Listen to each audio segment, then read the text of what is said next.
Alors, ce qu'on voudrait faire, c'est un espèce de tableau qui va nous permettre d'enregistrer des données dans la base de données, de pouvoir éditer ces données afin de pouvoir les modifier, de les voir et puis aussi de les effacer. C'est-à-dire qu'en fait, on voudrait faire un tableau qui permet de faire le CRUD, Create, Read, Update and Delete. Alors on pourrait essayer de le faire à l'aide des composants du dashboard, mais ça devient assez alambiqué, assez compliqué, puisqu'il faut des rebouclages, enfin bon, c'est assez complexe. J'ai essayé de le faire et il n'y a pas de solution simple, et c'est très très artificiel. Alors par contre, ce qu'on peut, c'est peut-être essayer d'utiliser des composants jQuery qui permettent de faire ça.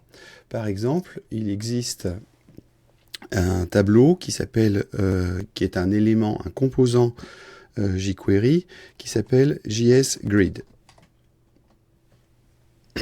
Alors voilà, quand on fait la recherche, on tombe là-dessus. Alors c'est un élément, c'est un plugin jQuery et qui permet de fabriquer des tableaux. On peut voir dans la démo que ça permet de gérer des données. Donc là par exemple, je peux éditer cette donnée-là, la modifier, je sais pas quoi, moi, changer le prénom par exemple. Et puis je viens donc de faire une mise à jour. Je peux effacer cet élément-là. Il me demande si je suis sûr de vouloir effacer, et ça l'a effacé. De la même manière, je pourrais rajouter un élément. Ce tableau permet même de faire des filtrages, c'est-à-dire de rechercher, par exemple, tous les gens qui vivent en France. Hop, et voilà, on peut faire un tri dans le tableau. Donc tout ça s'appuie sur un composant jQuery, et c'est ce que nous allons essayer d'utiliser pour faire la mise à jour, l'ajout, la suppression et la visualisation des données qu'il y a dans notre base de données. Alors donc pour ça on va aller sur Get Started. Donc il nous dit que là-dedans, voilà, on a un exemple qui est fourni ici. Et on nous dit que le minimum, il faut avoir donc ces feuilles de style là, et puis ce script là, qui sont disponibles sur des CDN. Alors on a remarqué que si on a un problème de connexion Internet, l'accès au CDN, c'est toujours un petit peu risqué. Alors ce qu'on va essayer de faire là, c'est d'essayer de rapatrier sur notre Raspberry directement les feuilles de style dont on a besoin, ainsi que les scripts, et de mettre tout en mode local sur le Raspberry. Donc pour ça, on va télécharger les scripts et les CSS. Je clique donc sur ce bouton-là. Là, il me demande si je veux enregistrer, c'est ce que je vais faire. Et je vais stocker ça dans un dossier donc, qui sera dans Raspberry Node-RED. Voilà, donc je stocke ça. Ensuite, on nous dit qu'il faut avoir le jQuery 1,8.3 ou supérieur. Donc, qu'est-ce que je vais faire? Je vais aussi aller télécharger jQuery. Voilà, je viens ici. Je clique sur Download. Et puis, je vais télécharger la version compressée. Donc, je vais faire Enregistrer sous. Voilà, et j'aurai le jQuery min ici. Une fois que j'ai ça, je suis donc dans mon dossier dans lequel j'ai le fichier JSGrid, donc qui contient les fichiers nécessaires, là, les CSS, les JS, etc.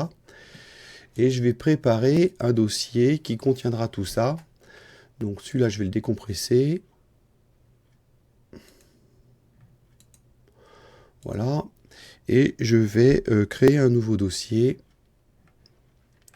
Alors, hop, voilà, nouveau dossier que je vais appeler statique. Avec un seul T, ça sera mieux.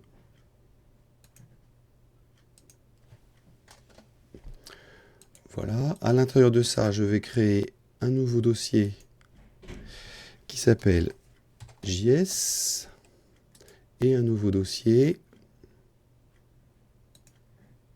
que je vais appeler CSS. Et JS, pareil, je vais tout le mettre en minuscule. Voilà. Donc, si je reviens ici, je vais choper tout ce qui va être les CSS. Alors, si on revient sur la page ici, il nous dit qu'il a besoin du jgrid min CSS et du jgrid theme min CSS. Donc on va attraper ces deux fichiers, donc le JS et le JSGrid et le JSGrid theme. Alors je les prends. Donc le JS min ici et le JS theme min. Clic droit, copier. Je retourne ici, je vais dans statique, je vais dans CSS et je les colle. Voilà. Ensuite, je vais dans les JavaScript, donc jQuery, je le copie. Je vais dans statique, je vais dans JS et je le colle. Et si je retourne sur ma page, ici, au niveau des scripts, j'ai juste besoin du JS min, du JSGrid min.js. Donc allons-y.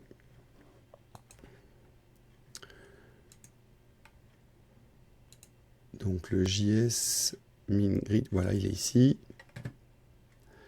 Copier.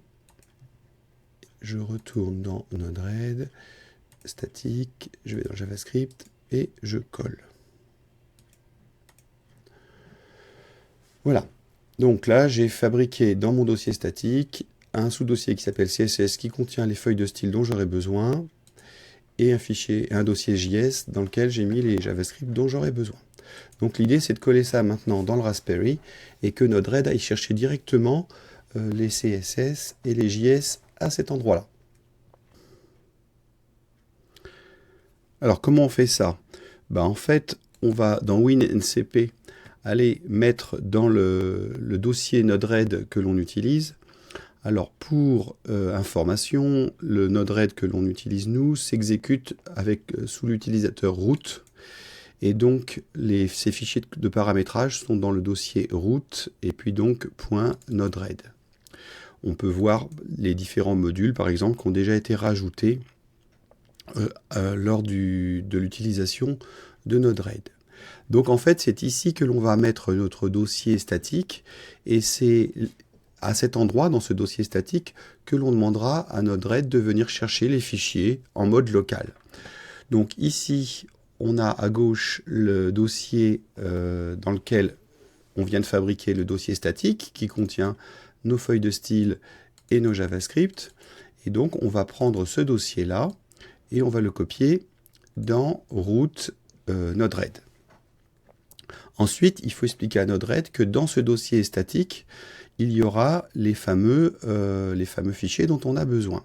Pour cela, c'est dans Settings que l'on va changer les paramétrages. Donc on édite le fichier setting.js et on va faire une recherche sur le mot statique.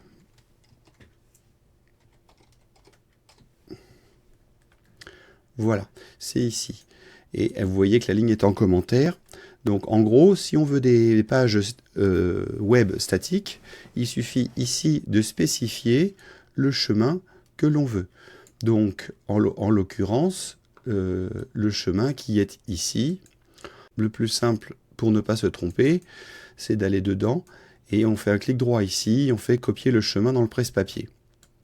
Voilà, je reviens dans mon fichier d'édition et ici, j'efface ça et je vais coller, donc clic droit, coller, et j'ai mon chemin qui apparaîtra ici. De ce fait, là évidemment, je vais sauvegarder ce fichier-là. Voilà, je ferme. De ce fait, lorsque je vais lancer Node-RED, si je fais appel à mon adresse node-red/css/ par exemple jsgrid min.css, et ben je tomberai directement sur ce fichier-là. Nous allons donc pouvoir maintenant utiliser JSGrid en mode local. Et nous allons donc faire notre première application JSGrid.